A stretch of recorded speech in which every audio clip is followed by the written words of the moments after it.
TB खत्म करने का ग्लोबल टारगेट 2030 है। भारत अब वर्ष 2025 तक टीबी खत्म करने के लक्ष्य पर काम कर रहा है। ये दवाइयाँ नहीं देते, धमकियाँ देते हैं, पुलिस की धमकियाँ देते हैं, दवाइयाँ मांगोगे तो पुलिस बुला देंगे। 6 साल से बीमार हूँ, इनकी इसी लापरवाही से ये दवाइयाँ मेरी मिस करवा देते हैं। अब तक मैं सही नहीं हूँ, अभी भी मेरे साथ वही हो रहा है। एमडीआर की दवाई चल रही है यहाँ, टीबी की 2.5 महीने हो गए, दवाई मिल नहीं रही है बिल्कुल नहीं। आपको ध्यान में है कि माननीय प्रधानमंत्री जी बहुत चिंतित थे। उन्होंने 2018 में ये घोषणा की थी कि भारतवर्ष को 2025 तक टीबी मुक्त ये किया जाएगा, ऐसा संकल्प लिया और प्रधानमंत्री द्वारा ये तय किया गया जो लक्ष्य है उसके अनुरूप हमने भी हरियाणा को 2025 तक टीबी मुक्त करने का जो एक संकल्प लिया है। कोई भी मुखिया सिर्फ घोषणा करने के लिए नहीं होता, उसकी जिम्मेदारी बनती है कि वह इस बात का ध्यान रखे कि वह जो कह रहा है, घोषणा कर रहा है, उस पर काम हो रहा है या नहीं, इस बात का भी ध्यान रखे। नमस्ते भारत, आप देख रहे हैं मजदूर मोर्चा का डिजिटल प्लेटफॉर्म। मैं हूं शेखर दास। क्षय रोग यानी कि टीबी एक संक्रामक बीमारी है।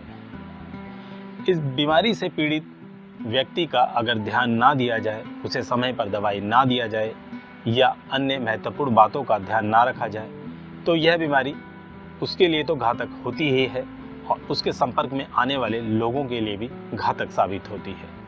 देश के प्रधानमंत्री नरेंद्र मोदी कई जगह अपने भाषणों में इस बात की घोषणा करते नजर आते हैं कि वह देश को 2025 तक टीबी से पूरी तरह से मुक्त कर देंगे।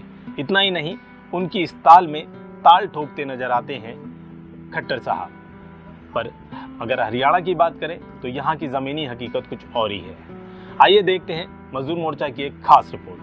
फरीदाबाद का बीके अस्पताल खट्टर सरकार की टीबी यानी क्षय रोग को 2025 तक हरियाणा से मुक्त करने की बात को पूर्ण रूप से जुमला साबित कर रहा है। तस्वीरों में दिखाई दे रही यह भीड़ बीके अस्पताल में अपना इलाज कराने आए मरीजों की है। ये लोग अपनी किसी न किसी बीमारी का इलाज कराने के लिए यहाँ आए हैं। हैरान करने वाली बात यह है कि इस भीड़ में कुछ ऐसे मरीज भी मौजूद हैं जो खुद ठीक होंगे कि नहीं यह तो पता नहीं, पर वह अपनी बीमारी को दूसरों को जरूर दे देंगे। आपको बता दें, इस अस्पताल में रूम नंबर 6 और 8 पर अन्य मरीजों के अलावा टीबी के मरीजों की भी आवाजाही लगी रहती है। इन मरीजों में टीबी व बिगड़ी टीबी से पीड़ित मरीज भी मौजूद होते हैं जो अन्य बीमारी से पीड़ित मरीजों के साथ ही बैठे रहते हैं और मास्क लगाने जैसी सावधानियों को भी नहीं बरतते। इस संबंध में संवाददाता ने मरीजों की जाँच कर रहे डॉक्टरों से बात की। आइए जानते हैं उन्होंने क्या कहा।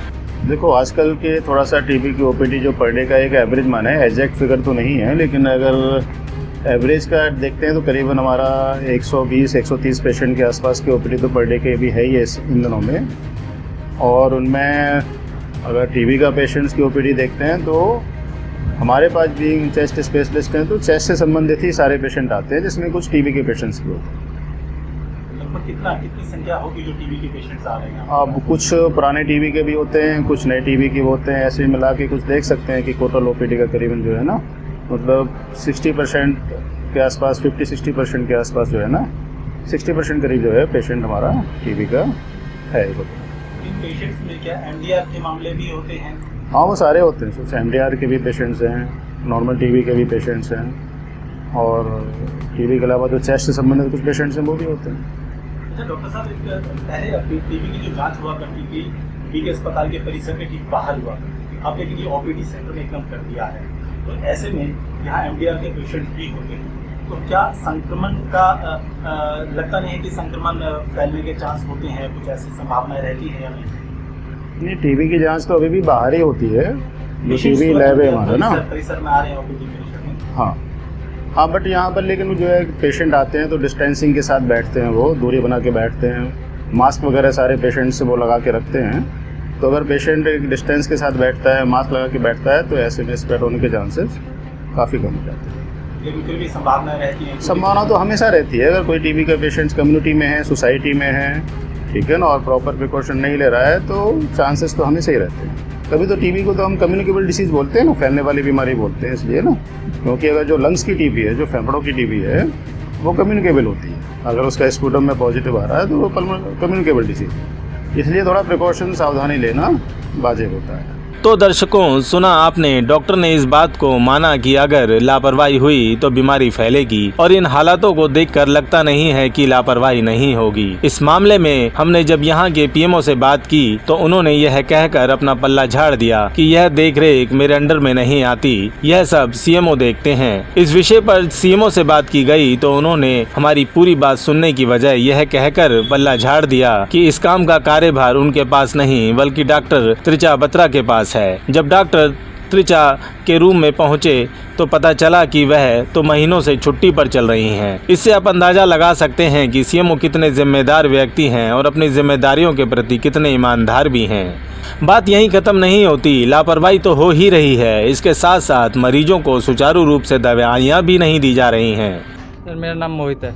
मोहित, एक बात जानना चाहूँगा कि आप खुद पीड़ित हैं या आपके कोई परिजन पीड़ित है? मैं खुद ही पीड़ित हूँ और मैं 6 साल से बीमार हूँ। इनकी इसी लापरवाही से ये दवाइयाँ मेरी मिस करवा देते हैं। अब तक मैं सही नहीं हूँ, अभी भी मेरे साथ वही हो रहा है। ये दवाइयाँ नहीं देते, धमकियाँ देते हैं, पुलिस की धमकियाँ देते हैं, दवाइयाँ मांगोगे तो पुलिस बुला देंगे। ये किसने कहा ये वहाँ पे अंदर कोई डॉक्टर बैठते हैं रीचा मैडम के ऑफिस में, उन्होंने बोला है। क्या नाम था उन डॉक्टर का? नाम नहीं पता मुझे, मगर वो रीचा मैडम के ऑफिस में बैठते हैं उनके साथ। उन्होंने ऐसा कहा कि पुलिस बुलवा देंगे। वो इनसे बात करी थी, इन्होंने वो दवाई के लिए बोला तो बोला कि दवाइयाँ नहीं हो, ज़्यादा बोलोगे तो पुलिस बुला दूंगा, अभी अंदर करवा दूंगा। तो कब से नहीं है दवाइयाँ आपके पास? दवाइयाँ सर 2.5 महीने से ये ऐसा ही कर रहे हैं, हम यहाँ धक्के खा रहे हैं, दवाइयाँ तो मिल नहीं रही, धमकियाँ मिल रही हैं हमें लगातार। और अखबारों में छपवाते हैं, हम टीबी मरीजों के लिए ये कर रहे हैं वो कर रहे हैं, अखबारों में क्यों छपवा रहे हो गलत? 2.5 महीने से परेशान है जी। क्या नाम है आपका? नीरज गर्ग। आप पीड़ित हैं? नहीं, मिसेज है मेरी। तो क्या किसने धमकाया आपको? ये अंदर ही मैडम के अंदर ही डॉक्टर हैं महेंद्र, उन्होंने कहा था, मैं आवाज़ उठाई थोड़ी सी तेज, मैंने कहा दवाई भैया क्यों नहीं मिल रही? आवाज़ उठाई थी, गाली दी थी क्या? ये गाली नहीं, मैं पूछा था मैंने कि भैया दवाई क्यों नहीं मिल रही? ये तो आपका हक है दवाई मांगना। हाँ, दवाई का हक है, जब तो पूछ रहा हूँ मैं। तो उसने कहा था कि भैया आपको ज़्यादा बोलोगे तो हम पुलिस को कंप्लेंट कर देंगे, पुलिस वाले बुलाएंगे यहाँ पे। आपने बताया नहीं कि हम ऐसी नौबत क्यों आ रही है, आप नहीं दवाई दे रहे? वो कहते हैं पीछे से दवाई नहीं आ रही, जबकि ये सब ये दवाई ये खा रहे हैं पीछे से। हाँ जी। कब से परेशान हैं आप? 2.5 महीने हो गए। 2.5 महीने में खाली 10 दिन की दवाई मिली है हमको, खाली बस। वो भी धरना दिया जब यहाँ पे आए हैं, जब मिली दवाई वो भी। आज भी आए हैं, आज भी गए हैं सब, यहाँ भी गए हैं, वहाँ भी मैडम भी नहीं आई। और इस बात सर भी कह रहे हैं कि मुझसे कोई बात करो, मैडम करेगी, मैडम करेगी। सर मैं यहाँ से परेशान हूँ, डॉक्टरों की जो ना बिल्कुल भी ध्यान नहीं थे, इतनी लापरवाह हैं। और जब हम डॉक्टर के पास जाते तो हमें धक्का मार के क्या मसला क्या है, क्या परेशानी? दवाई नहीं मिल रही, इलाज देख? दवाइयाँ भी नहीं मिल रही सर, दवाइयाँ नहीं मिल रही। और जब डॉक्टर के पास जाते तो ऐसे कमरे में धक्का मार के बाहर खड़े करते, बाहर करो बाहर करो बाहर करो बाहर करो। मतलब आपके साथ दुर्व्यवहार किया जाता है? हमारे साथ दुर्व्यवहार किया जाता, नहीं यहाँ से दवाइयाँ मिल रही हैं। और 2-2.5 महीने से सर दवाइयाँ नहीं मिली, जबकि टीबी की दवाइयाँ छूटनी नहीं चाहिए, ऐसा कहते हैं। तो कहाँ से आई हैं आप? मैं समयपुर से। क्या क्या परेशानी हो रही है आपको? MDR की दवाई चल रही है यहाँ, टीबी की 2.5 महीने हो गए, दवाई मिल नहीं रही है बिल्कुल भी, बहुत ज़्यादा दिक्कत हो रही है। और मैडम के पास जाते, रीचा मैडम के पास, तो कहती है, पूछते हैं कि दवाई क्यों नहीं आ रही है, किसकी कह रही है, तमीज़ में बोल, पढ़े लिखे नहीं, अनपढ़ हो। और जब हम कहते हैं हमें दवाई नहीं मिल रही है तो वहाँ पर क्या कोई आप डॉक्यूमेंट फिल करने गए थे या दवाई लेने गए थे? पढ़े लिखे की क्या जरूरत है? दवाई की उनसे पूछते तो कहते हैं अनपढ़ हो, तुम्हें पता ही नहीं है, जाओ अभी बोला नहीं आ जाएगी 1 हफ्ते बाद, हर हफ्ते ऐसी भगाती हैं। तो आपने पूछा नहीं मैडम, आप तो पढ़ी लिखी हैं, आपको पता होना चाहिए कि इसकी दवाई एक दिन भी छूट जाती है तो इन्फेक्शन बढ़ने का चांस होता है। ऐसा कह रही कोई दिक्कत नहीं है, तुम 15 दिन भी नहीं लोगे तो कोई दिक्कत नहीं है, ऐसी रीचा मैडम कहती है। किसका कहना है? रीचा मैडम का। सही नहीं जी। क्या नाम है आपका? आप पीड़ित हैं या परिजन? जी, क्या नाम है आपका? संजू कुमार है सर। संजू, कहाँ से हैं आप? सर ये बल्लभगढ़ से है। बल्लभगढ़ से जी। क्या दिक्कत आ रही है? सर दवाइयाँ नहीं मिल रही, 2.5 से 3 महीने होने जा रहे हैं। तो डॉक्टर के पास जाते हैं तो कहते हैं फाइल देखेंगे बाद में, बाहर खड़े हो जाओ। भाई आपका छोटा है बड़ा है? छोटा है सर। पढ़ता है? हाँ सर। कौन सी क्लास में है? 10th में। जी। 2.5 महीने से परेशान जी सर। और इतनी क्रिटिकल हालत है उसकी कि कभी भी कुछ भी हो सकता है, लेकिन इनको कोई फर्क नहीं पड़ता उस चीज़ से। तो कहते हैं दवाई है नहीं, डॉक्टर के पास जाते हैं, कहते फाइल बाद में देखेंगे। जब सारे पेशेंट देख लेते हैं ना ओपीडी के 2 बजे दोपहर में, जब जाके हमारा नंबर आता है। इतना भेदभाव है टीबी के मरीजों से कि बहुत ज़्यादा। अपनी बीमारी से परेशान होकर एक पीड़ित ने टीबी से संबंधित किसी बड़े अधिकारी से फोन पर बात की। दर्शक सुने उन्होंने क्या कहा। ये MDR मतलब टीबी की जो दवाइयाँ मिलती है सर, वहाँ से बोल लेते क्या? नहीं सर, सर ये ना हमें टीबी की दवाइयाँ नहीं मिली, तो आपका नंबर था। जब मैं डॉट सेंटर से नहीं बोल रहा तो कहाँ से, कहाँ, कौन सा जिला? सर मैं फरीदाबाद से बात कर रहा हूँ, फरीदाबाद हरियाणा से। सर लिख के भेजो। हाँ, हम लिख के भेजो। हरियाणा में दवाई नहीं मिल रही सर हमें टीबी की। लिख के भेजो सर। किस तरह से लिख के भेजिए सर, मैं समझ नहीं पाया। 2 DTO फरीदाबाद जी। मेरे को दवाई नहीं मिल रही, अपना नाम, पता और आधार कार्ड साथ। अच्छा सर, ये साइक्लोसिन दवा जैसे शॉर्ट बता रही है, मतलब ये हमारे पास पीछे से नहीं आ रही, क्या ऐसा है सर? बिल्कुल भी नहीं है। है जी? बिल्कुल भी नहीं है। और वो कहते हैं कि हमारा साइक्लोसरीन तो ऐसी है, एक गोली निकालो ऐसा लगता है छप्पर ना फटे ऊपर से नीचे। तो सर एक बार आप मैं वहीं पर कराऊंगा, एक बार सर आप इनसे मतलब बताओगे कि क्या? हाँ, मेरी बात कराओ। साइक्लोसरीन तो इतनी साइक्लोसरीन पड़ी है कि पूछो ना। तो सर जो ना ये फिर हमें दे ही नहीं रहे, हम सर परेशान है यहाँ पे जो है। आप लड़ाई तो नहीं करके आए ना? नहीं सर लड़ाई नहीं करी, और वो कहते क्या नाम है, हमारे पास दवाई ही नहीं आ रही, हमको दे तो कुछ कहा जाए। आप जाके दोबारा बात करो, कोई दिक्कत हुई फोन करवा देना। हाँ तो सर मैं जो ना उसी जगह कहूँगा आपकी जो ना, मैं आप बात भी करता हूँ सर, ये हमें दे नहीं रही। आप बात करवा देना। बेस्ट पार्ट है कि मैं डॉट सेंटर से वो भी नहीं। हाँ जी, आप करवा देना बस। हाँ तो सर जो ना एक मिनट बात करो सर जो ना। हाँ अभी करवा दो। हाँ ठीक है सर जी, ये साइक्लोसिन हमें दवा दे नहीं रहे, और वो किसी से दवाई हुई है। अरे हमारी बात करा तो कैसे नहीं दवाई भेज रहे, हम तो दवा पूरी भेज रहे हैं। एक बार सर बात करना। हाँ बात कराओ। मैंने साइन नहीं किया क्या? Hello sir, good afternoon. Good afternoon. कौन बोल रहे हैं? डॉक्टर महेंद्र गोयल बोल रहा था। डॉक्टर महेंद्र? हाँ जी सर। सर कहाँ से बोल रहे हो? फरीदाबाद से सर।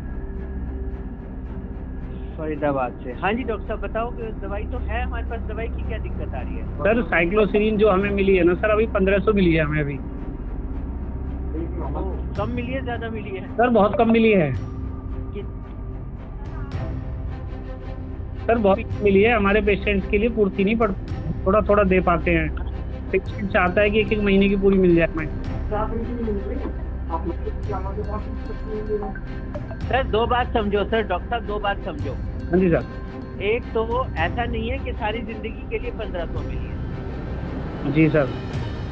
हमें हफ्ते में स्टॉक आता है, जितना आता है आपकी तरफ ट्रांसफर कर देते हैं।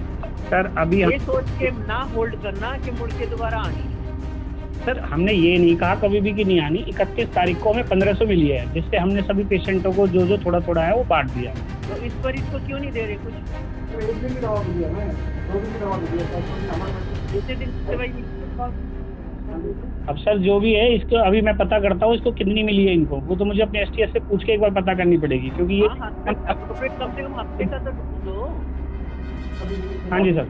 साइक्लोसरीन की पीछे से कमी अब नहीं है सर, तो फिर आप हमें ना अच्छी क्वांटिटी में दिला दीजिए, कम से कम 10। आपको तो सही, जितनी मांगते हो उतनी डाल रहे हैं। हम मांगोगे 1500 तो आएगी 1500। नहीं सर, हमने कभी 1500 नहीं मांगी। हमारी अपनी जो डिमांड है मंथली 20,000 से कम की नहीं है सर। हम मांग रहे हैं, हमें 1500 दी जाती है। बॉस आप 20,000 बेचो और साथ में पेशेंट का भेज देना कि इतना चाहिए, मैं 20,000 भिजवा रहा हूँ। मैंने डिमांड सर वैसे पहले भी भेज दिया, मैं फिर भी आपको एक बार और वापस। हाँ सर, लेकिन 20,000 सोच के करना कि 20,000 का डिमांड अप्रोप्रिएट बैठे उतने मरीजों के। 2,500 मरीज तो पूरे हरियाणा में है सर।